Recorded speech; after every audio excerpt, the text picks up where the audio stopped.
efectos en la subjetividad de los mismos trabajadores.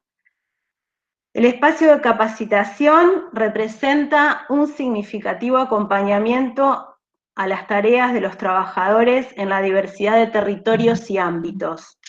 Aprovechar la disponibilidad de herramientas tecnológicas para retomarlos aún en este contexto implica en sí una estrategia de cuidado, ya que se hace indispensable lo colectivo para atravesar el trabajo en situaciones críticas, ¿no? Más aún frente a esta situación donde las pérdidas y cambios de referencia se dan en múltiples dominios y a escala global. Trabajar en salud, también como decía Débora Ferrandini, es luchar contra las condiciones que limitan la vida. Y hoy requiere de nuevas miradas, fundamentalmente porque la confusión que se establece entre aislamiento y distanciamiento y la profundización y pérdida de las organizaciones cotidianas, sociales, culturales y económicas traen consecuencias de padecimiento subjetivo y social de gran importancia. Es decir, consideramos que el distanciamiento social no implica necesariamente aislamiento. Es importante diferenciarlos de las situaciones de aislamiento que se requieren por el COVID-19, ¿no? Es decir, la pandemia trae una serie y grados de distanciamiento y cuidado, según la georreferencia y situación de salud de cada sujeto, familia y barrio. Y los efectos son fuertes no solo en los usuarios, sino también en los equipos de salud y trabajadores de salud mental. Capacitarnos en este contexto implica reafirmar los lazos que fortalecen la dimensión humana del trabajo en salud, y que más específicamente desde el punto de vista más técnico forman el sustrato de las redes que articulan los 3 niveles de atención. A partir de las disertaciones, las preguntas, la escucha, proponemos construir alternativas para la mejor atención de las poblaciones, considerando además que la salud mental está en la base de toda propuesta integral de salud comunitaria, ¿no? Tanto en atención primaria, en trabajo, y entendiendo el trabajo como una red, ¿no? Esto, en términos de red.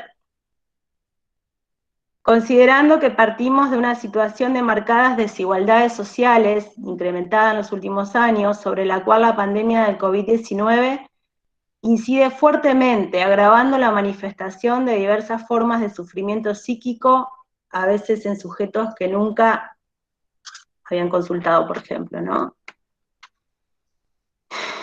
Bueno, por lo cual consideramos fundamental la función del espacio de capacitación a los fines de alojar las subjetividades que los trabajadores encarnan, como dificultades en las intervenciones, haciendo lugar a los malestares, ¿no?, que la misma emergencia a esta constituye, estableciendo un espacio de cuidado de los cuidadores, pero también como modo de circulación de la memoria constituida en décadas de trabajo y procesos de construcción de intervenciones frente al padecimiento subjetivo, que también en la contingencia invita a reinventar.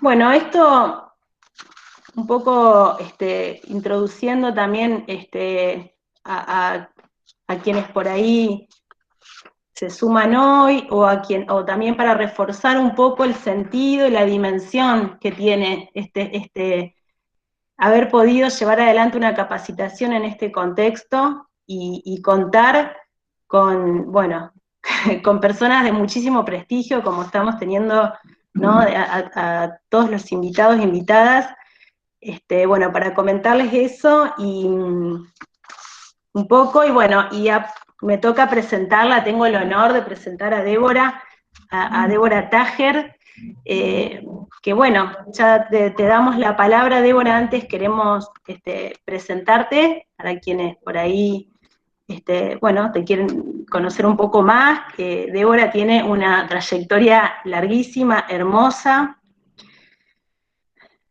Trabaja como psicoanalista, docente e investigadora. Es licenciada y doctora en Psicología de la UBA, magíster en Ciencias Sociales y Salud de la Flaxo Sedes, egresada de la Residencia en Psicología Clínica del Hospital Braulio Moyano. Es profesora adjunta a cargo de la Cátedra de Introducción a los Estudios de Género y profesora adjunta regular de la Cátedra Salud Pública, Salud Mental 2 de la Facultad de Psicología de la UBA, y directora de investigación de proyectos UBASIT en salud, subjetividad y género desde 1998. También es directora del programa de actualización en género y subjetividad de la Secretaría de Posgrado de la Facultad de Psicología de la UBA. Coordina desde 2004 el seminario Cómo trabajar en clínica psicoanalítica con perspectiva de género. A cargo también del seminario sobre psicoanálisis y género en la Universidad París 7 Diderot, Cátedra Alicia Moró 2019, cofundadora del Foro de Psicoanálisis y Género de la Asociación de Psicólogos de Buenos Aires, APBA, y miembro de su comité asesor. Forma parte del Consejo Asesor del Ministerio de las Mujeres, Género y Diversidad de la Nación, y ha publicado diversos capítulos, ¿no?, en su especialidad, artículos científicos de divulgación general, medio de comunicación, ha sido traducida al inglés, al francés, al portugués. Bueno, un honor tenerte acá, Débora. Te damos la palabra y te invitamos, invitamos a todas y a todos y a todas a escuchar. Bueno, muchas gracias por la invitación. La verdad que es un gusto estar con ustedes, a la distancia, como dice el bolero, contigo a la distancia. Pero la distancia cercana, como dijiste, ¿no? Recién, Victoria, como introdujiste.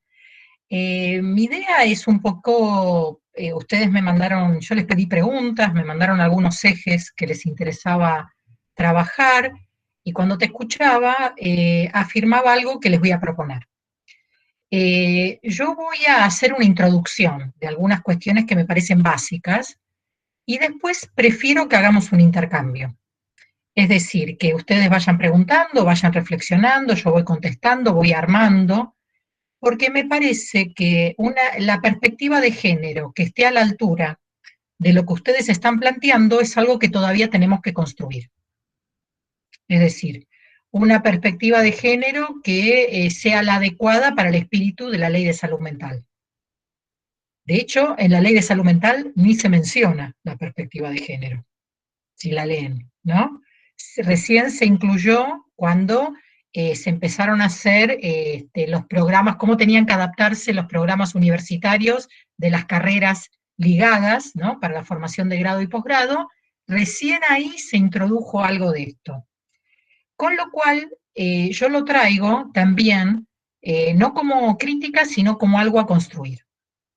Como algo a construir. Porque muchos de los conceptos que vos planteás, que me parecen interesantísimos, que yo concuerdo con el marco de abordaje, totalmente, por lo tanto estamos en diálogo, muchos de estos conceptos, para incorporarle género hay que darle una vueltita, ¿no? Por ejemplo, el sistema de cuidados. El sistema de cuidados, que además es parte de lo que ha estallado en la pandemia, ¿no? El sistema de cuidados con el cual funcionábamos. Entonces, en ese sentido, todo lo que tiene que ver, vos lo planteaste muy bien, la idea de una clínica ampliada, la idea de un proceso, ¿no?, en términos de cómo entendemos las prácticas en salud mental. Pero también podemos decir que las profesiones en salud son profesiones de cuidado, que nuestro objeto de trabajo es fundamentalmente los cuidados. Y ahí, si lo abrís, te das cuenta que hay una composición desigual por género en las distintas profesiones de salud. Hay una composición desigual de género en la toma de decisión. Y también hay impactos de género en la gestión de la salud mental. Yo, como vos leíste muy bien, fui residente en el Moyano, agarré la última etapa de la RISAM, de esta creación que hizo Vicente Gali, ¿no?, en la etapa, digamos, cuando él fue director de salud mental en el gobierno de Alfonsín, que era una residencia interdisciplinaria que todavía y sigue estando en muchos lados del país, que en Capital no está más. Entonces, la primera percepción que yo tuve cuando llegué al Moyano es que todas las prácticas alternativas eran en el Borda, eran en el psiquiátrico de varones. En el psiquiátrico de mujeres nadie venía a hacer ni frente de artistas, ni radio comunitaria, ni ninguna cuestión alternativa. Moffat, que fue el primero que inició un montón de cuestiones alternativas, iba al Borda. Y mis compañeros y compañeras iban al Borda. Y el Moyano estaba abandonado a la psiquiatría biológica. Y nadie le disputaba el espacio. Y yo creo que nadie le disputaba el espacio porque era un psiquiátrico de mujeres. ¿Mm? Entonces digo, hay varios ejes, ¿no? Como para ir entrando género, digamos, muchas de las cuestiones que estamos diciendo. Y además digo algo más. En todo lo que era, estoy hablando hace muchos años, pero algunas cosas se continúan. En todo lo que era propuestas de resocialización, de rehabilitación, etcétera, etcétera, cuestiones lúdicas, cuestiones que tenían que ver con capacitación para la externación, estaban divididas por género. Entonces, en el Borda a lo mejor había construcción, había algún tipo de habilidades de taller, digamos, y en el Moyano era corte y confección y peluquería, ¿no? Con inserciones diferenciales de lo que implica uno y otro. Entonces, desde ahí para acá, digo, hay mucho para decir en relación a quiénes cuidamos, qué lugar tenemos en el sistema de cuidados y cómo se cuida a quienes cuidamos.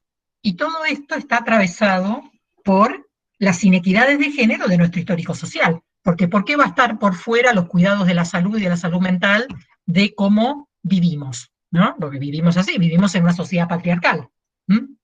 Entonces, y se nos va, y se nos escapa la tortuga, incluso a personas que somos críticas y somos progres y todo ese tipo de cosas, tenemos que revisar algunas de las prácticas cotidianas para poder meterle otra lectura, fundamentalmente para hacer otras cosas, ¿no? Para ganar más grados de ciudadanía y de derechos, que es lo que está planteado en lo que vos, mencionás. Entonces, parte de lo que vemos también en la pandemia, sería como la gestión de la locura, por decirlo de alguna manera, no me gusta la palabra, pero bueno, para decirlo de alguna manera. Pero con respecto también a la vida cotidiana, digamos, y al impacto que esto tiene en nuestras prácticas, el tema de que nos tuvimos que aislar, ¿m? También estalló el sistema de cuidados de nuestra sociedad en general. Eh, eh, digamos, lo voy a decir así, lo digo de una. La mayor parte de las mujeres profesionales hemos basado nuestra salida al mundo público contratando mujeres de sectores populares para que hagan una tarea que nosotras no podemos hacer. Y eso lo hacemos porque todavía no está dividida equitativamente las tareas entre los géneros. Y además porque trabajamos muchas horas, ¿no? En otras sociedades, trabajadores y trabajadoras como nosotros, o nosotres, trabajan menos horas y tienen un tiempo para lo que tiene que ver con la reproducción de la vida, que es el tema de cuidados, limpieza, crianza, etcétera, etcétera, ¿no? Nosotros todavía en este lugar del planeta tenemos una división sexual del trabajo muy fuerte acerca de quién se ocupa de qué, de las tareas cotidianas, ¿m? Y en ese panorama, las mujeres profesionales o las mujeres trabajadoras, que con nuestro sueldo podemos hacerlo, hemos hecho un intercambio para poder salir de algo que todavía no redistribuimos, que no se redistribuyó, no solo porque nosotras no lo quisimos hacer, sino porque nadie lo agarró tampoco, digamos, las tareas de lo que tiene que ver con limpieza, con alimentación, con cuidado, con llevar y traer, bueno, todo este tipo de cuestiones que tiene que ver con el trabajo doméstico. Entonces, ¿cómo el aislamiento social preventivo tuvo una medida de género que es muy interesante, ¿no? Es muy interesante, pero impactó, que es que tuvo en cuenta al trabajo doméstico. O sea, desde el primer día dijo, las trabajadoras domésticas no van a trabajar y hay que pagarles. Que, por ejemplo, si bien esta es una pandemia muy diferente a la de la gripe A de hace 10 años, también esta sociedad es diferente. Porque en el medio hubo un blanqueo y una jerarquización del trabajo doméstico, que también es una política de género. Porque estamos hablando de 1 millón de trabajadoras en todo el país haciendo este tipo de tareas. Entonces, esto ha tenido un impacto muy importante. Y epidemiológicamente ha sido una medida maravillosa, porque la gripe A llegó como el coronavirus por los aviones. ¿No? Entonces, fue introducida por los sectores de mayor poder adquisitivo, llegó en avión y la gripe A empezó a contagiarse en los sectores populares a partir de las empleadas domésticas. Cuando las empleadas domésticas cuidaron a los chicos de clase media alta que habían venido de Disney en ese momento, ¿no? A contra, lo estoy estereotipando, cuando cuidaron, ahí fue el pasaje a los sectores populares. Por eso fue una medida maravillosa, porque se detuvo durante mucho tiempo, por lo menos con ese dique, parte de la expansión a los sectores populares, que ustedes saben que, bueno, que tienen menos posibilidades de ejercitar el derecho a aislarse, porque tienen menos condiciones habitacionales para poder hacerlo, bueno, etcétera, etcétera, y además la mayoría de ellos trabajan en el sector informal, con lo cual, bueno, hay varias razones por las cuales eso entra por ahí.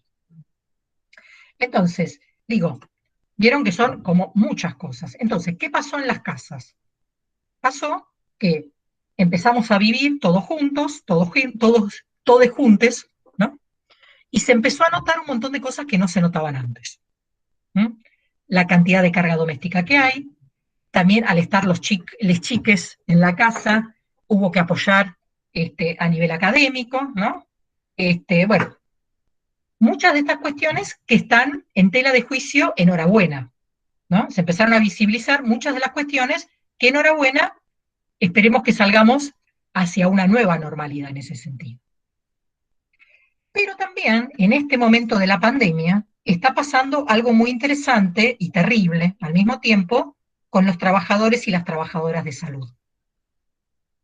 Porque los trabajadores y las trabajadoras de salud en este momento somos las mujeres del patriarcado. Es decir, somos personas que cuidamos más que lo que nos cuidan, y no tenemos reciprocidad de la misma manera. Damos más en términos de cuidados de lo que recibimos. Las mujeres a lo largo de nuestra vida cuidamos más de lo que nos cuidan. Porque la mayor parte de las tareas de cuidados están en nuestras manos, y la expectativa, y el entrenamiento también.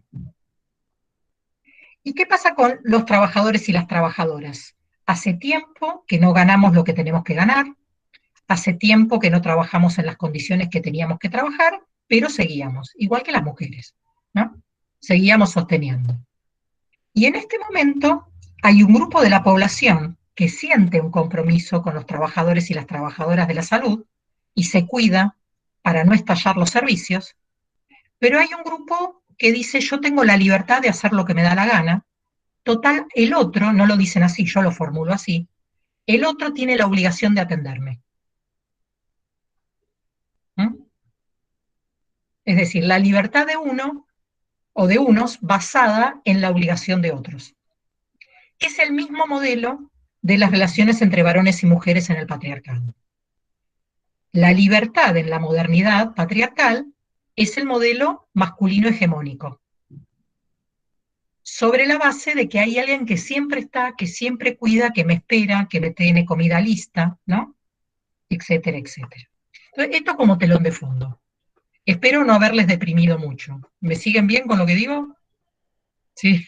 Bueno, nunca es triste la verdad, ¿no? Lo que, como decía Serrat, lo que no tiene remedio. Bueno, sí tiene remedio, hay remedio con esto. Se pueden hacer cosas.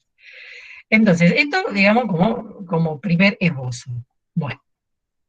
Entonces, una vez dicho todo esto, que si quieren podemos hablar más, yo escribí un artículo sobre sanitarismo feminista y pandemia, que salió en Soberanía Sanitaria, lo pueden leer, salió también en página 12, lo pueden googlear, si no se los mando, donde hago una reflexión sobre eso. Pero vamos a entrar directo a la primera pregunta de ustedes. ¿Qué importancia considera que tiene incorporar y trabajar desde la perspectiva de género en nuestras prácticas como trabajadores de la salud mental? Bueno, importancia alta, por supuesto. Entonces, vamos a ver un poquito por qué. Porque permite ver, algo ya lo vimos, ¿no? El tema de la gestión diferencial, cómo se atiende diferente, quiénes somos, quiénes formamos parte de los equipos de salud de verdad, cómo articulamos con nuestra vida cotidiana, de verdad, la verdad de la milanesa, no como entes abstractos, sino corporeizados en nuestras vidas reales. Y por otro lado, porque los modos de padecer están marcados por cómo vivimos. O sea, padecemos, desde el concepto que tenemos de proceso, salud, enfermedad, cuidados, lo que estamos diciendo es que los modos de padecer, incluso desde la perspectiva del sufrimiento psíquico, tienen que ver con cómo vivimos. Entonces, los modos generizados de vivir tienen que ver con los modos en los cuales tenemos malestares específicos. Entonces, en ese sentido, yo voy a tomar como parte, digamos, o sea, a ver, vamos con los palotes, digamos, con el ABC. ¿Qué es patriarcado? Digamos, primera definición, 2 puntos. ¿A qué llamamos patriarcado?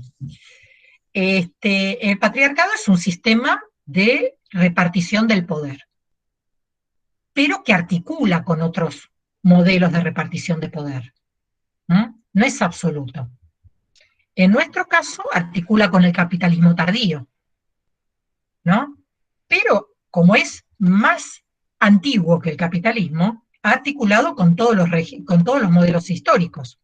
Ha articulado con el antiguo régimen, ha articulado con el feudalismo, ha articulado con el capitalismo temprano, ¿no? Y ha tenido modos diferentes de articulación.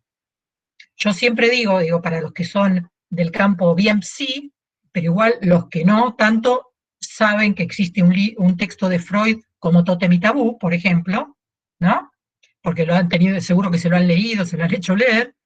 Tótem y Tabú muestra, que muchas veces nos lo hacen leer para ver cómo se organiza lo social, muestra en realidad el pasaje del patriarcado feudal al patriarcado moderno. Muestra el pasaje del gran patriarca, el señor feudal, o el pater familiae, que gobernaba a todos los otros varones y a las mujeres que eran objetos de intercambio, como el ganado, digamos, en el mismo estatus, y estos varones que ya no se lo bancan más al patriarca, deciden desbancarlo. Entonces, eso que nos cuenta Freud y nos dice que así se creó la sociedad, en realidad así se creó la sociedad, es el pasaje del patriarcado feudal al moderno, no es la sociedad, es un tipo de sociedad. Entonces, donde lo que pasó es que se democratizaron las relaciones entre los varones. Entonces, más varones repartieron el poder que tenía concentrado un solo varón. Entonces se repartieron las ovejas y las mujeres. Les tocaron menos ovejas y menos mujeres. Pero ahí no están las mujeres como sujeto. Las mujeres como sujeto es una reivindicación de finales del siglo XIX, recién. Y fue una conquista que todavía no terminó, todavía las mujeres no tenemos el mismo grado de ciudadanía que los varones, mal que nos pese, aunque el andamiaje legal nos lo otorgue, en las prácticas todavía no lo tenemos, ¿no? Por algunas de las cuestiones que yo estuve comentando hace un ratito, que se denominan techo de cristal, ¿no? Es un techo que nadie ve porque jurídicamente no lo tenés, pero si te tenés que dedicar a algunas cosas y hay una división sexual del trabajo diferente, hay cosas que no tenés tiempo de hacer o no podés darte la posibilidad de hacer, que te van a hacer tener más derechos o más posibilidades, etcétera, etcétera. Entonces, en este sentido, la modernidad democratizó la relación entre los varones y al haber una migración muy fuerte del campo a la ciudad, del modelo de producción capitalista, etcétera, etcétera, creo un tipo de familia que es la familia nuclear, que es una construcción familiar histórica. Pero lo que pasó es que como la psicología, la salud mental, la salud como la conocemos, se creó en el momento en el cual existía la familia nuclear, tomó a esa familia como la familia. Pero es la familia de un momento histórico, que produce cierto tipo de subjetividad. Y el tipo de subjetividad que produce, que es la que necesita el modo de producción capitalista, es la mujer del privado sentimentalizado, la mujer que quiere ser madre, pero además que quiere ser madre, que desea ser madre, porque esa es la propuesta identificatoria, ¿no? Y además, progresivamente dentro de la modernidad, a menos hijos, más mito. Con el control de la natalidad, las mujeres contemporáneas le dedicamos mucho más tiempo a menos gente.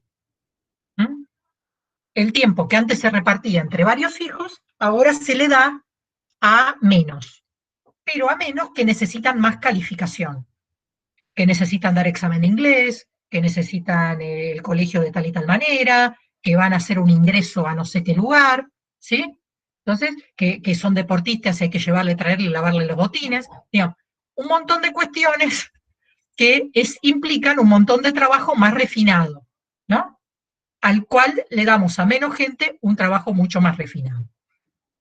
Entonces, este tipo de trabajo y este tipo de identificaciones crea un modelo, que es el modelo de la femineidad de la modernidad.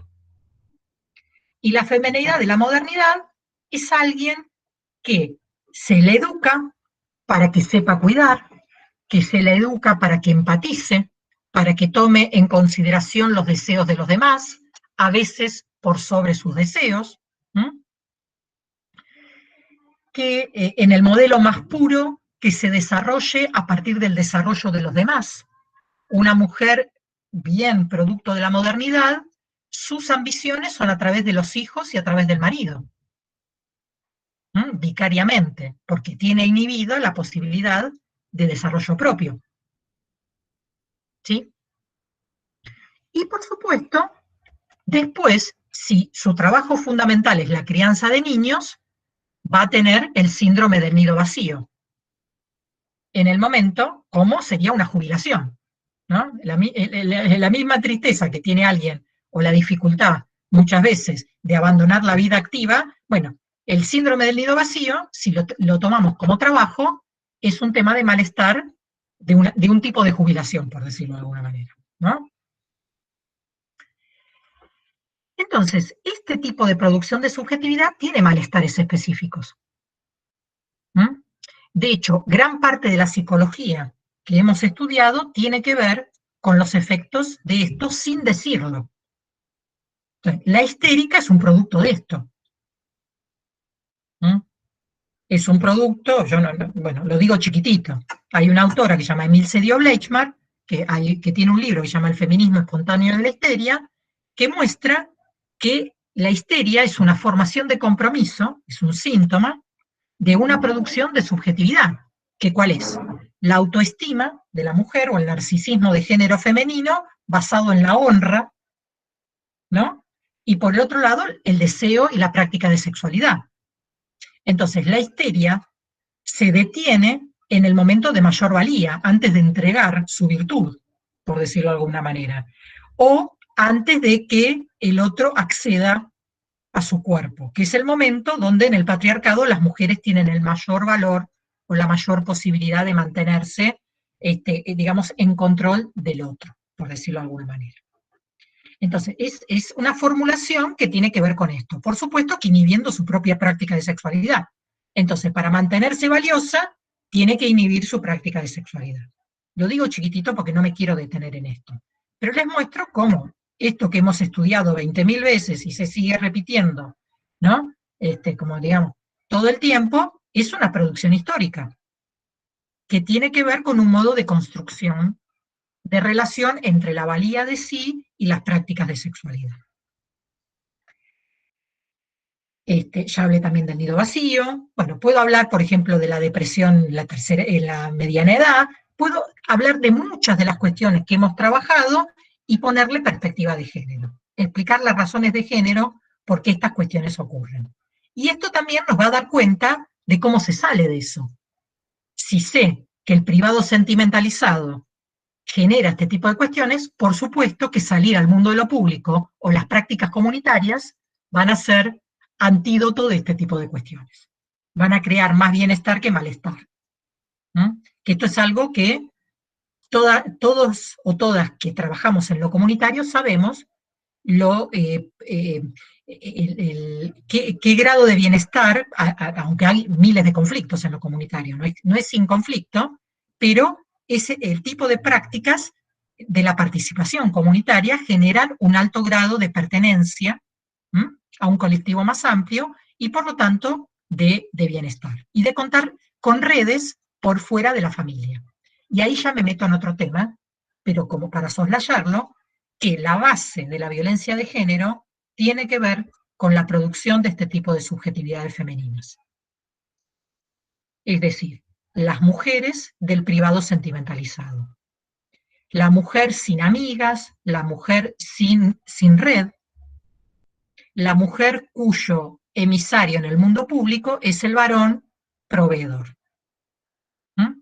Entonces, esto que muchas mujeres ya no viven de esa manera, cuando trabajamos con violencia de género, vemos cómo esto tiene una luz muy importante. La mayor parte de las víctimas de violencia de género viven de esta manera. ¿Mm? Que es lo que posibilitó después que algunos hombres que ejercen violencia las hayan buscado porque las consideran víctimas posibles, ¿no? Porque las eligen especialmente. Bien. Dejo acá esto y no quiero entrar en violencia. ¿Por qué no quiero entrar en violencia? Porque uno de los temas que a mí me importa mucho es no confundir perspectiva de género con violencia de género. Perspectiva de género podemos trabajarlo en todo, en atención primaria, en trabajo comunitario, en resocialización, en casas de convivencia, en sistema de cuidados, por supuesto que en varones, porque no es solamente que las mujeres tenemos género, ¿sí? Entonces, la violencia de género es un tema dentro de los temas de género, como también los temas de diversidad identitaria y diversidad sexual. Pero no es equivalente a hablar de género. ¿Mm? Género es una perspectiva que me da luz sobre una amplia gama de problemas y de trabajo dentro del campo de la salud y de la salud mental en particular. Vamos a hablar ahora de varones. Primero les voy a decir algo.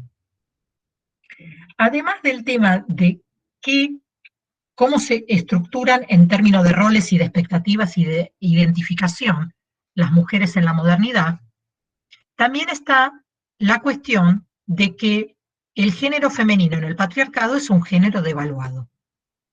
Entonces, no solo son tareas, sino es un tema también de relaciones de poder. Entonces, las mujeres nos tenemos que arreglar con querer ser un género devaluado, investir algo que socialmente no tiene tanto valor. Un poco lo que nos pasa con los profesionales de la salud, ¿no? Por lo menos en términos monetarios, parece que esta sociedad no nos valora tanto. Tenemos que investir, ser algo que nuestra sociedad no cuida como a la altura del valor que esto tiene para la sociedad. ¿Mm? Bien. ¿Qué pasa con los varones? Los varones se los educa tempranamente sobre la idea que tienen mayores privilegios, pero también que para tener estos privilegios hay que ser de determinada manera. Si no, se pierden. ¿Mm? No se olviden que la amenaza hacia los varones desde chiquitos es no seas gay, no seas mujer y no seas niño, ¿no? ¿Mm? Los varones no lloran, ¿sí? O sea, hay una propuesta de inhibición de la afectividad, de no empatía, fundamentalmente para poder distanciarse. También hay una idea de que se tienen que distanciar tempranamente de la madre para entrar en el mundo de los varones, para endurecerse. ¿Mm? Como diría Foucault, gobernarse así para gobernar a los demás. ¿Mm? la idea de que tienen que elegir profesiones que sean posibles de proveer y además que tienen que ser exitosos. ¿Sí? Pero como compensación, alguien los va a cuidar. ¿Mm? Y los van a amar en tanto más cotización tengan en el marco de lo social. Parte de, digamos, el valor en el mercado sexoafectivo que tiene un varón en la modernidad, es lo que pueda lograr en el mundo de lo público, el lugar que tenga en el mundo de lo público, en términos de dinero o en términos de prestigio. Y esto también tiene problemas específicos. Por ejemplo, yo he trabajado mucho, y es mi tesis de doctorado, la vulnerabilidad coronaria. ¿No? Los varones se infartan más que las mujeres todavía, 4-1, si bien las mujeres cada vez tenemos más problemática coronaria, y la parte psicosocial y la parte subjetiva de armado de esto tiene que ver con la escisión cuerpo-mente, con no parar, ¿no? Con la armadura, con responder a un histórico social que te valora cuando haces cosas que son buenas socialmente, pero pueden no ser tan buenas como para vos, ¿no? Un varón que trabaja 24/7, no hay nadie que le va a decir para. Le van a decir, bien, Cacho, seguí así, ¿no? Que es lo mismo que después lo va a llevar a la sala de terapia intensiva o de unidad coronaria. ¿Mm? De hecho, por ejemplo, yo ahora estoy revisando un libro de nuestras investigaciones. En la facultad hemos investigado, hace 22 años que investigamos estos temas, hemos hecho diferentes temas. Yo empecé primero con cardiovasculares y después fuimos viendo atención primaria. Ahora en los últimos años vimos primero niñez, después adolescencia, después varones adolescentes, y estoy revisando los textos. Y parte de lo que nos dicen los servicios de atención adolescente es que los varones no van espontáneamente al sistema de salud, pero entran por guardia. Entran por fracturas, ¿no? Entran por accidentes y entran por consumos problemáticos. ¿Sí? Bien. Entonces, como ven, estos modos generizados de andar por la vida tienen modos generizados de malestares a nivel del campo de la salud mental y también impactos en los cuerpos, ¿no? Y son los modos en los cuales consultan o llegan al sistema de salud. Esto por un lado. Por el otro lado, tenemos todo el campo de la diversidad sexual e identitaria. Entonces, tenemos una relación todavía jerárquica entre varones y mujeres, o sea, el patriarcado habrá perdido legitimidad, pero todavía no se cayó. Si se hubiera caído, no habría femicidios, es un indicador duro de que el patriarcado vive, pero sí ha perdido legitimidad. ¿Qué quiere decir que perdió legitimidad? Que si alguien hace un chiste machista, tiene que pedir perdón. O si alguien en una reunión tiene un comentario denigratorio hacia una mujer o hacia alguien de la diversidad identitaria, tiene que pedir perdón. Se lo van a cobrar de alguna manera. Esto es pérdida de legitimidad. Lo que no quiere decir que siga pasando. Lo que pasa que, por suerte, ha perdido chiste, digamos. Si nosotros viéramos ahora, por ejemplo, programas como los de Olmedo, yo no me reía en ese momento, pero en general lo que pasa es que la gente de eso ahora ya no se ríe tanto, ¿no? O sea, ha cambiado también con qué se puede hacer humor o qué da gracia y qué no da gracia. Con respecto al tema de las diversidades identitarias, hay un concepto que es el concepto de identidad cis y un concepto que es de identidad trans.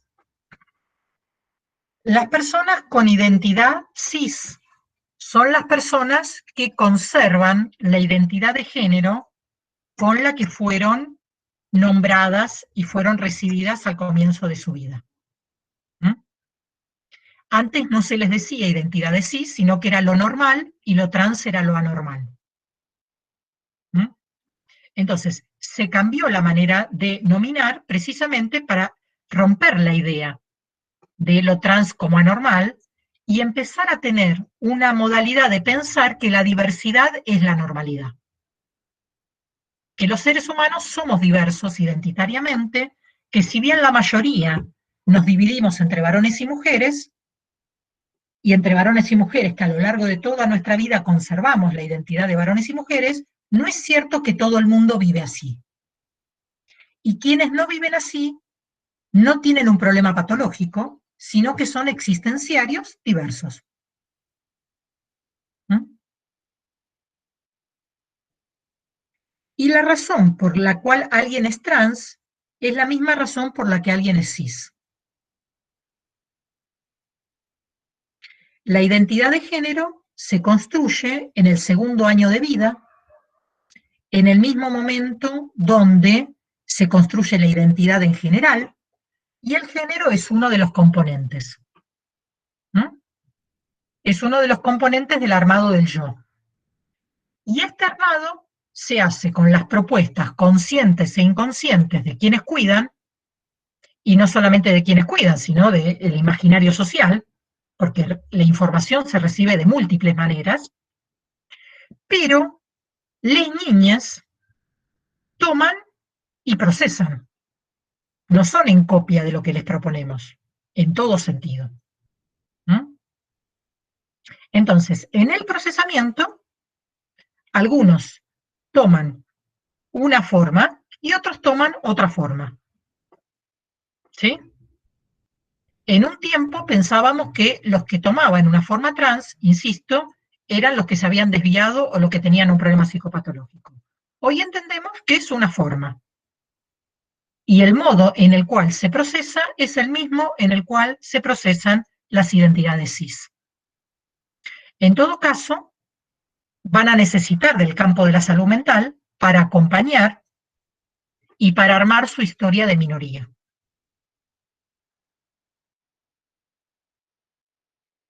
¿Mm? Con toda la articulación que tenemos con respecto al sistema educativo, con las diferentes instituciones por las cuales tendrán que transitar.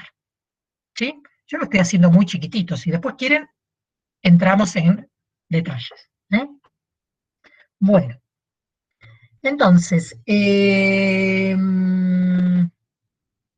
yo creo que como introducción vamos bien. Diría, ¿quieren que empecemos con las preguntas? ¿Y vamos afinando o vamos abriendo otras cuestiones? ¿Les parece bien? Bueno, no sé, Victoria, vos vas a moderar, me vas a leer las preguntas. Bueno, bueno, primero decir que estoy muy de acuerdo con todo lo que planteaste. Recordaba que el año pasado, creo que fue que hicimos una jornada de infancias que yo presenté un trabajo sobre, digamos, la cuestión de la maternidad en el primer nivel. Yo tengo una trayectoria larga en el primer nivel de atención en centros de salud y un poco trayendo esta cuestión que con mucha preocupación, ¿no? La naturalización que hay de las mujeres madres, pobres, paridoras, decía yo, ¿no? Esta cuestión, bueno, de esto también Silvia Federici habla hermosamente también y profundamente, y cómo todo también el sistema de salud, de atención primaria, voy a hablar de eso porque es de lo que más me puedo autorizar quizás, está preparado para las mujeres cis, madres, y hasta los consultorios para las disidencias y diversidades. Todavía hay mucho para aportar en esto que vos también decías, Débora, que me pareció muy interesante, que es la construcción de la perspectiva de género y el compromiso que todas, todos y todes tenemos que tomar en la construcción activa de la perspectiva de género en cada una de nuestras prácticas, de nuestras intervenciones, en cómo estructuramos una situación, un caso, en la planificación de las políticas públicas en salud. Por lo tanto, yo a eso lo recojo así como un guante, y saben quienes me conocen que yo vengo también batallando con esto, ¿no?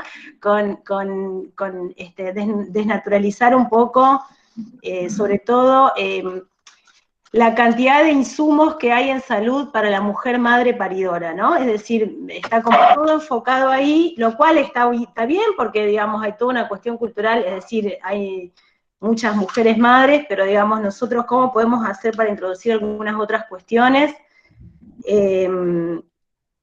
Bueno, y si quieren leo algunos comentarios, quien quiera hacer una... me quiero parar ahí y después me leen los comentarios.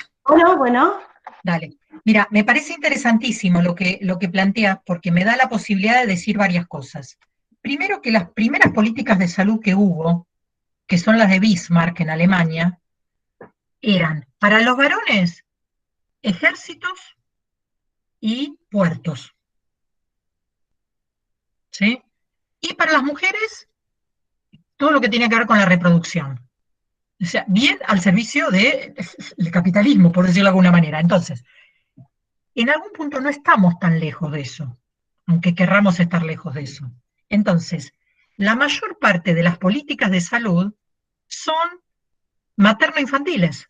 Por supuesto que estoy a favor de que las haya, o sea, no estoy nada en contra, que yo creo que es fundamental que haya políticas materno-infantiles. Pero digo, es casi, incluso en los momentos de recorte, es casi lo único que te dejan. Por supuesto, más focalizadas, ¿no? Cuando hay recorte es más focalizado, que no se te meta un no pobre dentro del modelo también, ¿no? Como que está muy focalizado en ese sentido. Pero incluso con modelos mucho más, digamos, con más presencia del Estado, con más modalidad de estado de bienestar, incluso el estado de bienestar, hasta los años 70, con gran cobertura de salud, etcétera, etcétera, era gran cobertura de salud materno-infantil. El modelo de salud integral todavía no está plasmado en nuestro sistema de salud. Entonces, no es solo que no entra la población trans y solo la cis. La cis entra solo en el materno infantil. La salud integral de las mujeres cis tampoco está contemplada. Por eso no tenemos, digamos, si bien Santa Fe tiene una historia un poco diferente al resto del país, la ley es la misma, no tenemos legalizado el aborto voluntario. O sea, ustedes tienen una provincia que ha hecho mejor cosas con los 3 causales que otros lugares del país. Pero digo, que en otros lados ni siquiera se cumple con eso. Pero otros temas tampoco, ¿no? De salud integral, no se toman en cuenta. Entonces, en este sentido, me parece que atención primaria precisamente es un lugar, primer nivel, donde se pueden hacer muchísimas cosas muy interesantes y me encanta que lo tomes como desafío. Y ahora te escucho los comentarios de...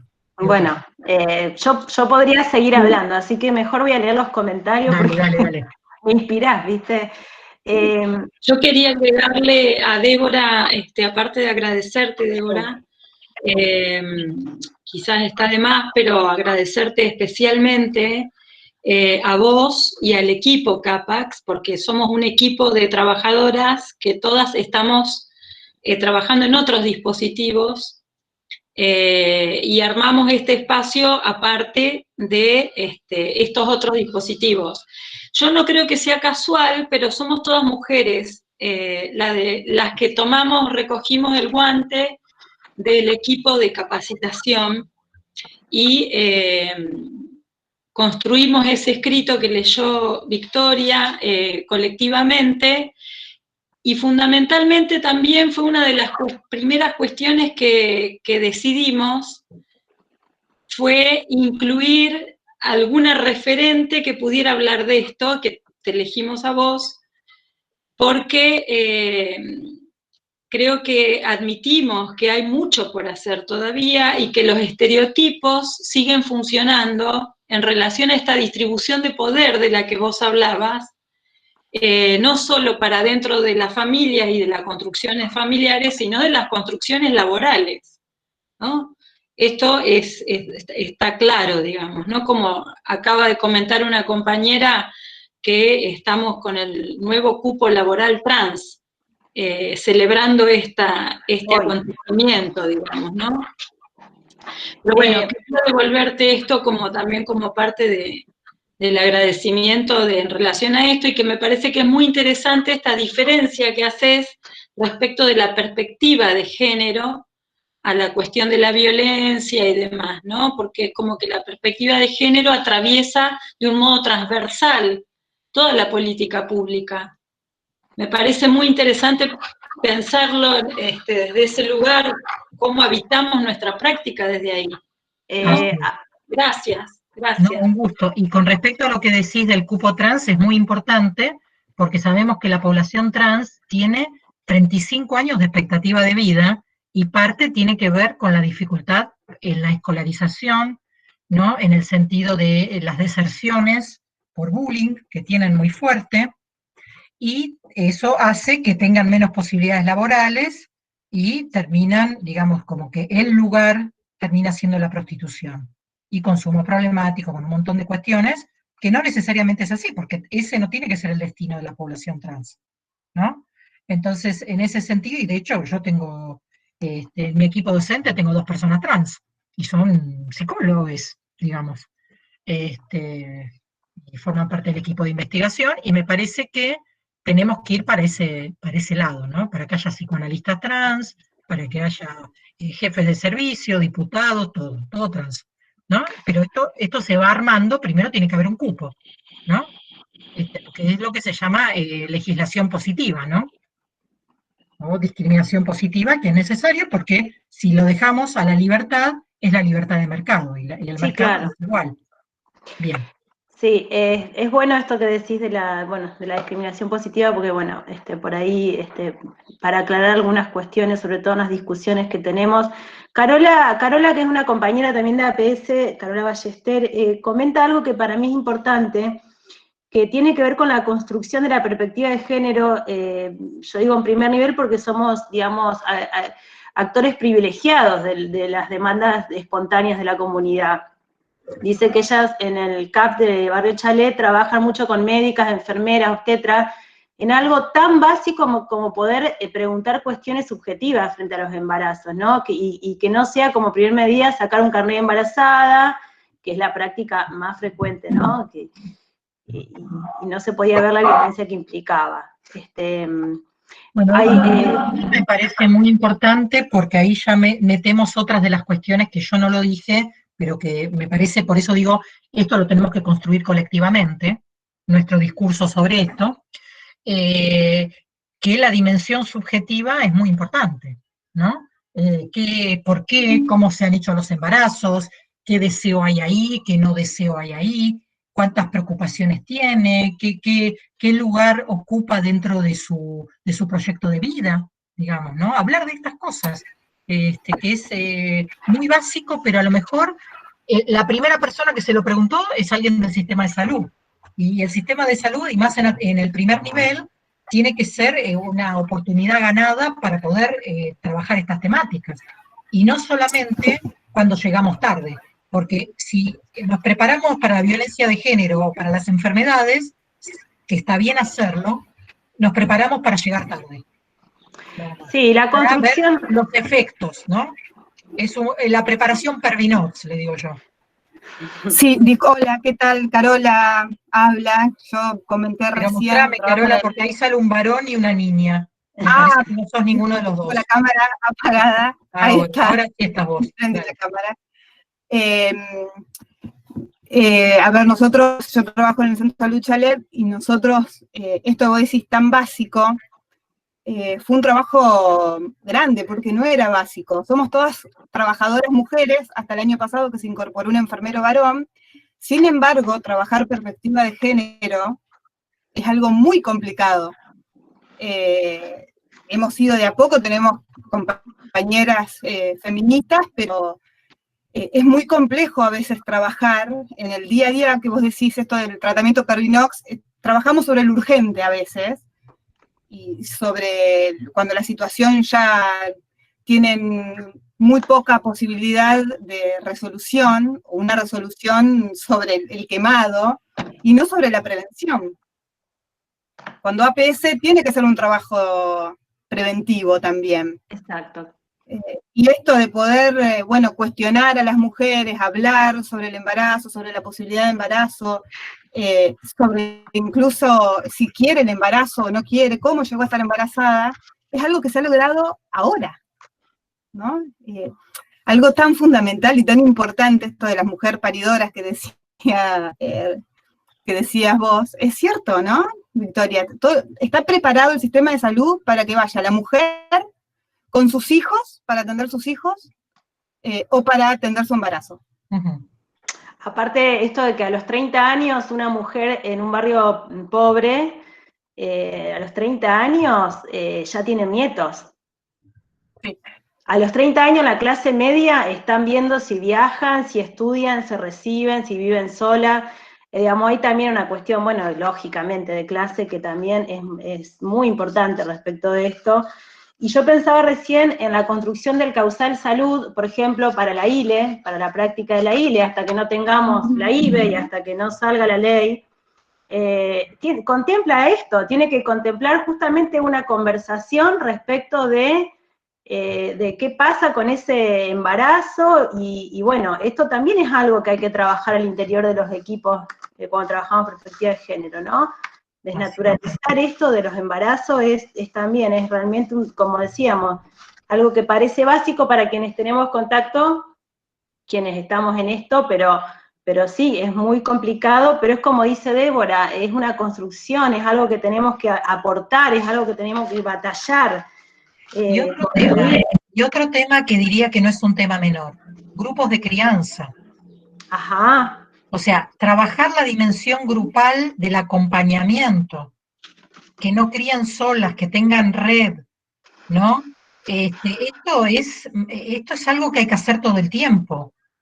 Y, digamos, preventivamente también, grupos de anticoncepción, ¿no? Grupos de anticoncepción para varones también. O sea, charlas de educación sexual, articulación con las escuelas, digamos, no llegar tarde, no llegar tarde, ¿no? Y mucho el tema de promoción, ir a donde, yo les cuento, por ejemplo, que esto, digo, para compartir, con mi equipo hicimos un trabajo muy lindo en un colegio que depende de la UBA, en el 2018, que nos llamaron por el tema de scratches, ¿no? A los varones los estaban escrachando.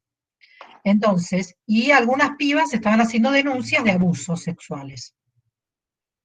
Y entonces el colegio nos llamaba por el protocolo de atención, y estaban con el protocolo de atención, estaban fuerte con eso. Y cuando yo escuché la demanda, me pareció que lo que teníamos que trabajar era con todo el mundo. Había que hablar de sexualidad, había que hablar de relaciones entre mujeres y varones, había que hablar de diversidad, había que hablar de patriarcado, digamos. Y hicimos un trabajo con 2.500 personas, con los 3 turnos del colegio divididos entre varones y mujeres, recibiendo lo que tenían para decirnos y haciendo propuestas colectivas. Trabajamos con las familias y trabajamos con docentes. Entonces, en vez de tener el enfoque de los grupos problemáticos, que no está mal, pero me parece, insisto, es mucho más interesante trabajar en el cambio cultural y en el apoyo al cambio cultural. O sea, ¿qué necesitas para hacer otras cosas? Yo no me voy a olvidar nunca que había una investigación de una colega en la Facultad de Psicología que trabajó primero con mujeres de adolescentes embarazadas y madres. Y después, en una investigación posterior, trabajó en el mismo barrio con pibas de la misma edad, no madres. Y se dio cuenta que la diferencia era el proyecto. Las pibas no madres seguían estudiando o tenían una idea de algo que querían hacer. Porque mucho del embarazo adolescente no es solamente carencia de métodos anticonceptivos, sino que es carencia de otro proyecto por fuera de la maternidad. Disculpame, Débora, Silvia habla mucho de esto. Nosotros lo hemos trabajado en el centro de salud, la posibilidad de un proyecto futuro, ¿no? Bueno, lo hemos trabajado con adolescentes por esto, ¿no? Porque los embarazos tienen que ver con que su único proyecto es ser madre. Exactamente. Y no otro. Exacto. Por eso también es bueno trabajar antes. Hay una bibliografía de... Yo eso disiento un poquito, pero bueno. Hay una bibliografía muy interesante, se llama Mujeres no madres, que es el libro de Laura Kite, que no sé, yo creo que vos la conocés, Débora. Sí, lo vino a presentar a la cátedra. El año pasado la trajimos a Paraná también en la facultad.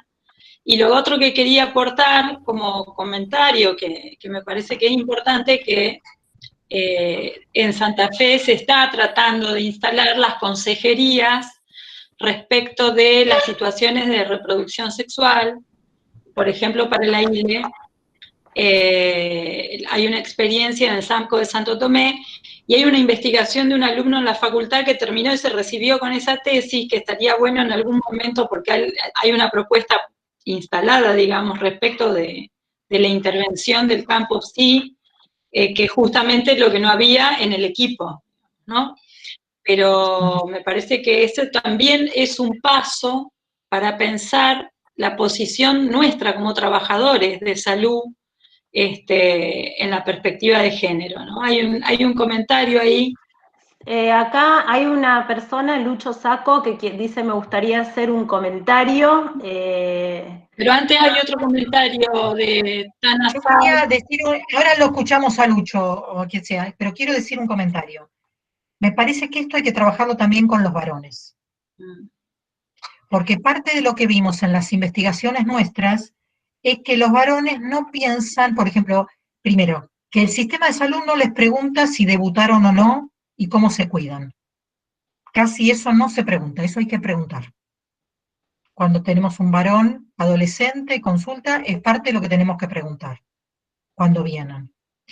Y la otra cuestión es que los varones no piensan que el debut sexual tiene algo que ver con la salud. Mientras que como las mujeres tienen miedo de embarazarse, van a pedir el método anticonceptivo. Entonces, por eso hay que ir a la escuela, hay que ir ahí donde están los varones, con esto, con estos discursos, con esta manera, para que haya una problematización, porque si no seguimos en la recarga de las mujeres, ¿no? Sí. Recuerdo una paciente que cuando nosotros hicimos un taller sobre esto, terminó diciendo: bueno, ahí le voy a traer a mi hijo de 15 años la obstetra, porque aparte ese era otro tema, para que le hable la obstetra. Por lo general los equipos tienen ginecóloga y obstetra, y hay que tener médicos y médicas generalistas, o hay que tener también en los equipos varones, para que los varones no se inhiban. Y cuando se plantea, digamos, cuando se plantean las charlas, que normalmente son mujeres las que asisten también, porque los varones y los temas del cuidado, es como vos decías, aparecen en las urgencias donde el cuerpo aparece ahí como, ¿no? Como el freno, como el baleado, el acuchillado, pasado de sustancia y demás. Estas mujeres que asistían, les fue realmente, para nosotros fue sorprendente la novedad que les significaba pensar en sus hijos varones como parte del cuidado en la sexualidad. Fue unánime la sorpresa que generó poder plantear esa idea. Esto el año pasado, parece que estamos hablando, ¿no? Pero esto pasó el año pasado y, bueno, continuamos porque acá hay más. Eso es maravilloso. Pensaba todo un tema también la cuestión del placer ligado al cuidado, al tema de la salud, y no que tenga que ser, digamos, no que recaiga por el lado de la exigencia y lo imperativo, como puede ser el cuidado que queda del lado de las mujeres, digamos, ¿no? El tema del placer creo que es transversal también. Sí. Sí, sí. Sí, sí. La pregunta... Sí. Acá hay varios comentarios de, bueno, Tana Saux, que coincide plenamente en la perspectiva que introduce Débora, pero sería interesante que primero nos repensemos nosotros mismos, hasta dónde nos atraviesa a nosotros. Claro. Laura, la compa Laura Pallero, que dice: en el día a día las resistencias culturales son muy fuertes, requieren invención. Después continúa Lucho Saco, que dice: quiero hacer un comentario, y después hay algunos comentarios más. Lucho, ¿vos querés hablar? Hola. Sí. Bueno, no sé. Sí. No le cambié el nombre, mi nombre es Mónica Bojanín. Mónica. Hola, a mí me hola, pasó Débora. lo mismo también. Sí. Sí. Estas cosas de las perspectivas de género.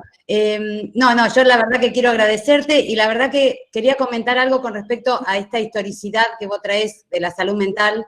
Yo me formé en una RISAM en Córdoba también en la época de Vicente Gali. Fue la primera RISAM que se hizo apenas, digamos, naciendo nuevamente la democracia. Y la verdad que la cuestión de la perspectiva de género en el neuropsiquiátrico era terrible. Y todas las actividades que tratábamos de proponer para las mujeres, todas mis compañeras, viste, era cerámica, a mí no me gusta hacer nada de eso, digamos, no me gusta la cerámica, no me gusta. Y me sentía como, y a los varones era todo lúdico, jugar al fútbol, o sea, y entonces yo me iba con los varones porque me divertía más, digamos, como como residente. Y bueno, me cuestionaron muchísimo, me acuerdo que fue muy doloroso de por qué yo no participaba con mis compañeras en las actividades de mujeres, y me sentí realmente mal. Vos sabés que me acordé de esto ahora que vos lo comentabas. Y con respecto a la ley, en la cual, digamos, la militamos bastante y la difundimos, la pensamos, hicimos, pero nunca se planteó esto de la perspectiva de género. Ahora que vos lo decís, me queda como esta construcción que tenemos que hacer. Y leyendo los comentarios, esto de que tenemos que ser cada una de nosotros, digamos, expander, y nosotros tenemos que ser quienes difundamos y las perspectivas de género, en todo sentido, digamos. Porque yo pensaba, supongamos, ahora con lo del COVID y toda esta situación de crisis sanitaria, a las mujeres se les dio licencia porque están a cargo de los niños. ¿Por qué a las mujeres? Vos sabés que no, digamos, es así. ¿Por qué? No. Se le dio la tomaron las mujeres. O sea, ahí te muestra algo que yo estoy queriendo transmitir. La ley es más igualitaria que las prácticas sociales. Sí. Entonces, tal cual. Es un tema, porque a los suecos también les pasó. Los suecos, porque esto, digamos, nosotros, estas cosas son corrientes históricas, digamos, ¿no? Entonces, los suecos tienen, por supuesto, más estado de bienestar, más sistema de cuidados, digamos, más apoyo a los cuidados en términos generales, que esto yo decía, no es lo mismo nosotros que trabajamos a destajo y un montón de horas que los países que trabajan menos horas, ¿sí? Pero ellos lo que le pasaba es que tenían el primer año de vida, se podían tomar indistintamente la mujer y el varón la licencia, y los varones no se la tomaban. Entonces, pusieron una cláusula por la cual, si no se lo tomaban, la perdían. Entonces los varones empezaron a tomarla. Y acá, lo que pasa es que estamos en medio de la pandemia, pero en este momento se está elaborando algo que yo les comento. Yo estoy trabajando como asesora en el Ministerio de Nación, del nuevo ministerio, y todavía no nos reunimos, pero se está armando una comisión interministerial de cuidados para trabajar estos temas. Y la idea es que las licencias sean, que legalmente son para todos, pero hacer incentivos y hacer castigos cuando no se distribuyen. Está bien. Sí, porque si no tiene sentido la lucha si nosotras nos posicionamos en el patriarcado, porque seguimos, pero el digamos... tema es que vos no haces solo lo que querés, hacés lo que podés. Sí, haces un poco lo que querés y un poco lo que podés. Entonces vos necesitas, en todo sentido, nosotras también, que se puedan otras cosas. Sí, es así. Gracias, Moni. No, por favor. Hay varios comentarios sumamente interesantes que me parece que estaría bueno, no sé, digo algo antes porque leí un pedido sobre la bibliografía, Débora. Si vos después nos envías algo de bibliografía, nosotros tenemos un mail que se envía semanalmente a todos los trabajadores y les puede llegar a ellos la bibliografía que vos nos mandes. ¿eh? Así es accesible para todos y no queda reducido a uno o dos. Perfecto. Los mails creo que salen, están los chicos de comunicación participando en la actividad, como también el soporte de gestión del conocimiento. Creo que los mails se envían los miércoles, así que en algún momento va a llegar la información con ese material si nos facilitas. Bien. Después estaba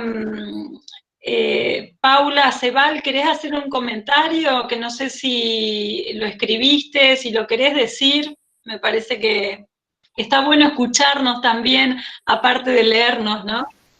Paula. Sí, hola a todas, Hola. muchas actividades y bueno, un gusto, Débora. Sí, iba escuchando y aportando, mi recorrido también estuvo en salud, en el nivel de atención primaria, después estuve en género, y bueno, sigo por supuesto trabajando en todas estas instancias, y me sumaba algunos aportes en relación a la responsabilidad de los profesionales de salud, para poder informar sobre los derechos. Por ahí en algunos cruces que continúo teniendo y atravesamientos, me encuentro con que son posicionamientos, sin lugar a dudas, ¿no? Pero creo que más allá de las feministas, como planteaba Diana, creo que como trabajadores y profesionales de la salud, nos debemos la obligación de informar sobre los derechos que estas mujeres tienen, ¿no? He encontrado dificultad en informar sobre ILE, les comento porque me parece una instancia muy importante, medidas de abrigo que se llevan adelante en niñez, que es dar en adopción a un bebé por un embarazo no deseado. Pero si ese embarazo no deseado llegó, ¿qué pasó? Fue mi pregunta con todo lo anterior de salud, ¿no? Así que bueno, quise como hacer este aporte y era en concordancia con algunas compañeras. Bueno, yo lo que quiero decir es que yo estoy totalmente de acuerdo, pero también hay un tema que es un tema complejo, que como estamos entre gente que trabaja en el campo de la salud mental, se puede complejizar, digamos. Es un poco antipático lo que voy a decir, pero el tema de los derechos muchas veces tiene un aspecto de no conocimiento, pero tiene otro aspecto de que no hay sistema que lo garantice. Uh-huh. Entonces, en la cantidad de derechos que yo tengo, tienen que traducirse en una práctica que me lo garantice. Entonces, y además que yo tenga acceso a eso, porque, por ejemplo, incluso nosotros, que la mayoría profesionales, etcétera, muchas veces sabemos que para algunas prácticas de salud hay que hacer amparos. O sea, que la ley te garantiza cosas que el sistema no te lo da. Pero vos sabés que tenés que hacer un amparo frente a eso y a veces es complicado, porque si te agarra en un momento de mucha vulnerabilidad, no podés ir a un abogado, ¿sí? Entonces, imagínense en sectores vulnerables. Entonces, en ese sentido, el tema de las prácticas de ciudadanía y la calidad de ciudadanía tienen que ser traducidas en términos de, digamos, en la hospitalidad del dispositivo.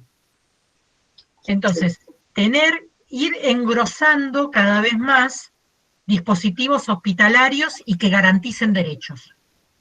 Sí, y creo que en función de esto que no quede, por eso hablé de posicionamiento, de muchas feministas que están bregando por esto en los centros de salud y bueno, por eso existe determinadas quiénes son y acceder a ellas y tomarlo como una cuestión de les profesionales, ¿no? Así es. Para dar lugar a esto que vos decías, Débora, totalmente de acuerdo. Sí, sí. Porque muchas veces, eso yo lo he visto en muchos trabajos que hablan, bueno, ¿cuál es la percepción de los derechos ciudadanos? Que la gente percibe lo que ve y lo que vive. Que muchas veces no es que no, aunque conozca el marco jurídico, te dice, sí, muy linda tu ley, pero a mí no me llega eso. No es mi realidad. Entonces me parece que garantizar derechos es cambiar las realidades y cambiar los accesos, ¿no? Mejorar la accesibilidad en todo sentido. Totalmente, de ahí hacia ahí. Sí, sobre todo en primer nivel.